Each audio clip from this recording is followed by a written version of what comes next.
Hey guys, पिछले कुछ महीनों से महाराष्ट्र कोरोना के बढ़ते मामले को लेकर न्यूज़ में है। पर अभी सडनली राज्य के मुख्यमंत्री के पद को लेकर सुर्खियों में आ गया है। फ्रेंड्स, मैं बात कर रहा हूँ महाराष्ट्र के मुख्यमंत्री उद्धव ठाकरे को लेकर। फ्रेंड्स, मैं यहाँ पर दो न्यूज़ ले रहा हूँ जो कि ANI के ट्विटर हैंडल से लिया गया है। इसमें फर्स्ट न्यूज़ में महाराष्ट्र के CM ने PM मोदी से अपने नॉमिनेशन को लेकर बात की और उन्हें हेल्प करने को कहा इस पूरे मामले में, और कहा नहीं तो उन्हें अपने पद से इस्तीफा देना पड़ सकता है। फ्रेंड्स, वहीं मैं दूसरा न्यूज़ लूँ तो ये न्यूज़ कल की है। यहाँ पर महाराष्ट्र के गवर्नर BS कोश्यारी ने इलेक्शन कमीशन से रिक्वेस्ट किया कि महाराष्ट्र के विधान परिषद में जो 9 सीट बचे हैं वैकेंट, उसके लिए इलेक्शन कराया जाए।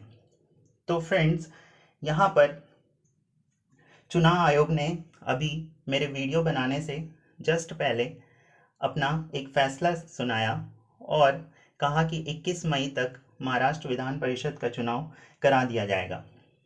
बेशक ये न्यूज़ सुनकर उद्धव ठाकरे को राहत मिली होगी और उनकी कुर्सी बचे रहने की उम्मीद जग गई होगी।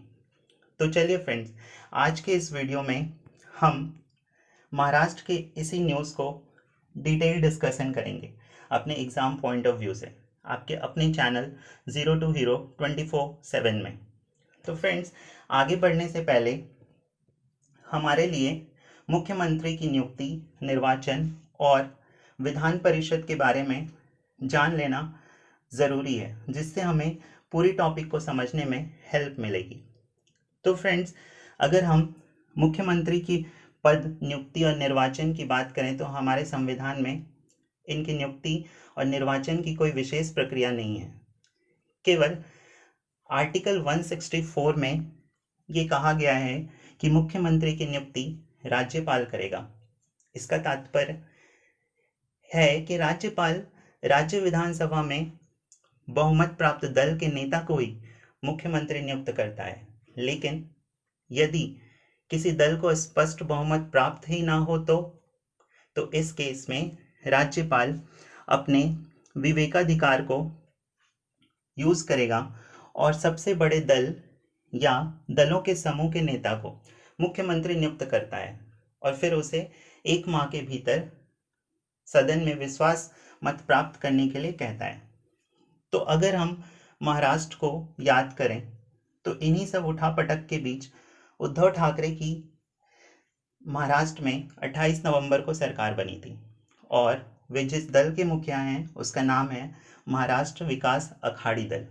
फ्रेंड्स, आपको याद होगा ये जो महाराष्ट्र विकास अघाड़ी दल है ये UPA, NCP और शिवसेना के गठबंधन से बना दल है और इसके मुखिया जो चुने गए थे वो उद्धव ठाकरे थे।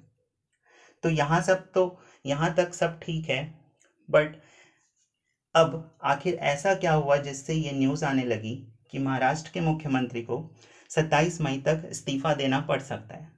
फ्रेंड्स, ये आज सुबह तक की न्यूज़ थी, लेकिन अभी अचानक से न्यूज़ आ चुकी है कि इलेक्शन होगा।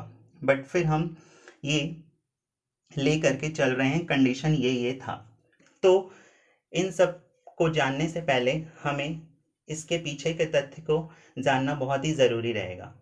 तो अगर मैं आपको याद दिलाऊं तो उद्धव ठाकरे किसी भी विधानसभा क्षेत्र के सदस्य नहीं थे। अब ऐसे में एक व्यक्ति जो राज्य विधानमंडल का सदस्य नहीं है वो हमारे संविधान के अनुसार सिर्फ 6 महीने तक ही मुख्यमंत्री के पद पर रह सकता है और इस समय के दौरान उसे राज्य विधानमंडल के किसी भी सदन से, यहाँ मेरा तात्पर्य है विधानसभा और विधानमंडल से, तो उसे राज्य विधानमंडल के किसी भी सदन से सदस्य निर्वाचित होना आवश्यक रहेगा।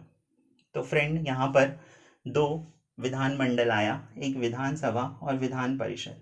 तो हम ये देख लेते हैं फटाफट कि किन किन राज्यों में यहाँ पर विधानसभा और विधान परिषद दोनों है। तो फ्रेंड्स, जो राज्य हैं वो हैं 6 राज्य हैं कुल हमारे 28 राज्यों में, जिसमें से एक है आंध्र प्रदेश, दूसरा है उत्तर प्रदेश, थर्ड है बिहार, फोर्थ है महाराष्ट्र, फिफ्थ कर्नाटका और अभी अभी जो जम्मू कश्मीर यूनियन टेरिटरी बना है वो है। तो फ्रेंड्स, यहाँ पर आप जानते होंगे कि जम्मू कश्मीर में विधानसभा रहेगा और विधान परिषद भी रहेगा। तो जिस तरह से हम लोकसभा में, जिस तरह से हम केंद्र में लोकसभा को निम्न सदन कहते हैं और राज्यसभा को उच्च सदन कहते हैं, मतलब लोअर हाउस और अपर हाउस, तो उसी तरह से हम राज्य में विधानसभा को हम लोअर हाउस कहते हैं और विधान परिषद को हम अपर हाउस कहते हैं।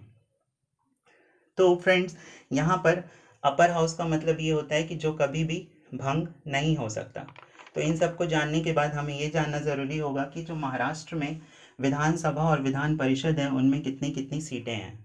तो विधानसभा की अगर बात करें तो हमारे संविधान में टोटल विधानसभा में 500 सीटों का प्रावधान है और सबसे मिनिमम जो मैक्सिमम है 500 और मिनिमम जो सीट होगी वो होगी 60। तो महाराष्ट्र में टोटल जो विधानसभा की सीटें हैं वो है 288। और फ्रेंड्स, जो विधान परिषद की सीट है यहाँ पर वो है 78। और आपको पता होगा कि विधान परिषद की सीट कहाँ से डिसाइड होता है, वो हमारे विधानसभा के टोटल मेंबर में से डिसाइड होता है। मतलब कि अगर विधानसभा में जितने भी टोटल मेंबर हैं उसका 1/3 ही विधान परिषद में सदस्य होंगे और जो मिनिमम सदस्य होंगे वो कितने होंगे, 40। मतलब ये कि जैसे कुछ छोटे राज्य होते हैं तो जनसंख्या के बेसिस पे वहाँ 40 सदस्य नहीं हो सकते, तो मिनिमम 40 रहना ही ज़रूरी है। तो यहाँ पर महाराष्ट्र में टोटल 1/3 जो मेंबर्स हैं वो कितने हैं, 78 हैं। और इन 78 में से जो 66 हैं वो इलेक्ट होंगे। इलेक्ट किसके थ्रू होंगे फ्रेंड्स, यहाँ पर जो विधान परिषद है, विधान परिषद में जो चुनाव होता है वो इनडायरेक्ट चुनाव होता है। मतलब जो एमएलएज होते हैं वो चुनाव करके जो मेंबर होते हैं उनको डिसाइड करते हैं। तो वो टोटल 66 मेंबर वो क्या कर सकते हैं, अपने थ्रू इलेक्ट कर सकते हैं। और बचे जो 12 मेंबर होते हैं उन्हें प्रेसिडेंट नॉमिनेट करता है। ठीक है, उन्हें प्रेसिडेंट नॉमिनेट करता है। तो अब जो बात आ रही थी यहाँ पर कि जो महाराष्ट्र विधान परिषद है वहाँ पर टोटल 13 सीट्स वैकेंट है, जिसमें से 9 सीटों पर चुनाव कराने की बात हो रही थी। तो ये 13 सीट्स जो वैकेंट हैं वो जान लेते हैं कि कहाँ कहाँ वैकेंट है। तो जो 9 सीट्स वैकेंट हैं वो इलेक्ट होंगे किसके थ्रू, विधानसभा मेंबर के थ्रू। और महाराष्ट्र में 30 मेंबर जो हैं वो किसके थ्रू इलेक्ट होते हैं, विधानसभा के मेंबर के थ्रू। विधान परिषद में जो 30 मेंबर होते हैं वो विधानसभा के मेंबर के थ्रू इलेक्ट होते हैं। ठीक है, इसमें से जो 9 सीट्स है वो 9 सीट्स है वैकेंट है।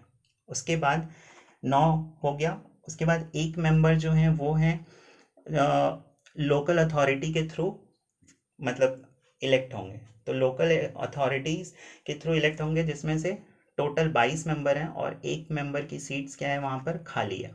उसी तरह जो ग्रेजुएट्स होते हैं वो 7 सीट्स के लिए चुनाव करते हैं और उसमें से एक मेंबर वहाँ पर क्या है, वैकेंट है।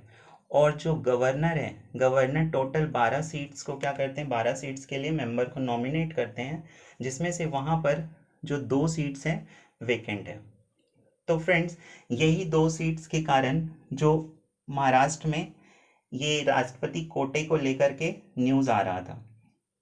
तो पूरा इन सारी चीज़ों को जानने के बाद हम पूरे कॉन्सेप्ट और पूरे जो वहाँ का न्यूज़ है वो हम इजी तरीके से हम जान सकते हैं। तो फ्रेंड्स, इस कोरोना संकट के चलते राज्य में विधानसभा और विधान परिषद का चुनाव अभी कराना संभव नहीं था। ऐसे में राज्य मंत्रिमंडल वहाँ के जो थे वो राज्यपाल से आग्रह करते हैं कि वो अपने कोटे से मुख्यमंत्री को विधानसभा के लिए मनोनीत करें, क्योंकि वहाँ 2 सीट्स नॉमिनेट किसके थ्रू होना बचा हुआ था, वो हमारे राज्यपाल जो वहाँ के हैं BS कोश्यारी जी के थ्रू।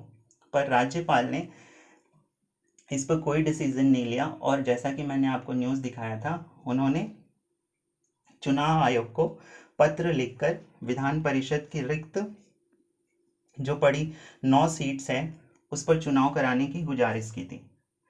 तो महाराष्ट्र के सीएम उद्धव ठाकरे को क्या था कि अगर यहाँ पर चुनाव नहीं होता तो 27 मई तक, मतलब 28 नवंबर को वो महाराष्ट्र में सीएम चुने गए थे। तो उनके पास टोटल कितने मंथ थे? टोटल उनके पास थे 6 मंथ थे। इस 6 मंथ में उन्हें किसी भी दोनों सदनों में से एक सदन में क्या होना था? निर्वाचित होना था। अगर वो नहीं होते हैं तो 27 मई को क्या हो जाता है, वो अपना उनका जो मुख्यमंत्री का पद है वो स्वतः ही खत्म हो जाएगा। तो ऐसे में यहाँ पर संशय बना हुआ था कि चुनाव होगा कि नहीं होगा, और राज्यपाल पे सब कुछ डिपेंड कर रहा था। तो राज्यपाल ने इलेक्शन कमीशन को सुबह लेटर लिखा था कल, और उसके बाद आज अभी मेरे वीडियो बनाने से 1 घंटे पहले इलेक्शन कमीशन ने ये डिसाइड किया कि 21 मई तक महाराष्ट्र में विधान परिषद चुनाव करा लिए जाएंगे, और 27 मई तक ये डिसाइड हो जाएगा कि जो उद्धव ठाकरे हैं वो मुख्यमंत्री पद पर बने रहेंगे या फिर इस्तीफा देंगे। फ्रेंड्स, यहाँ पर ज़्यादा चांसेस तो हैं उनके बने रहने की, क्योंकि उनकी पार्टी मेजॉरिटी में है। तो देखना अब ये होगा, राजनीति में तो हम कुछ कह नहीं सकते। ये हमारा एजुकेशनल टॉपिक था, तो यहाँ पर हमने जाना कि विधान परिषद, विधानसभा महाराष्ट्र के बारे में, और सीएम कैसे निर्वाचित होता है, राज्यपाल का क्या रोल होता है। तो फ्रेंड्स, ये था पूरा डिटेल डिस्कशन हमारे टॉपिक का। तो कमेंट करके आप भी अपने सुझाव हमें बताएं, और वीडियो पसंद आया तो लाइक करें, शेयर करें, और ज़्यादा से ज़्यादा हमारे चैनल को सब्सक्राइब करें। Thank you guys.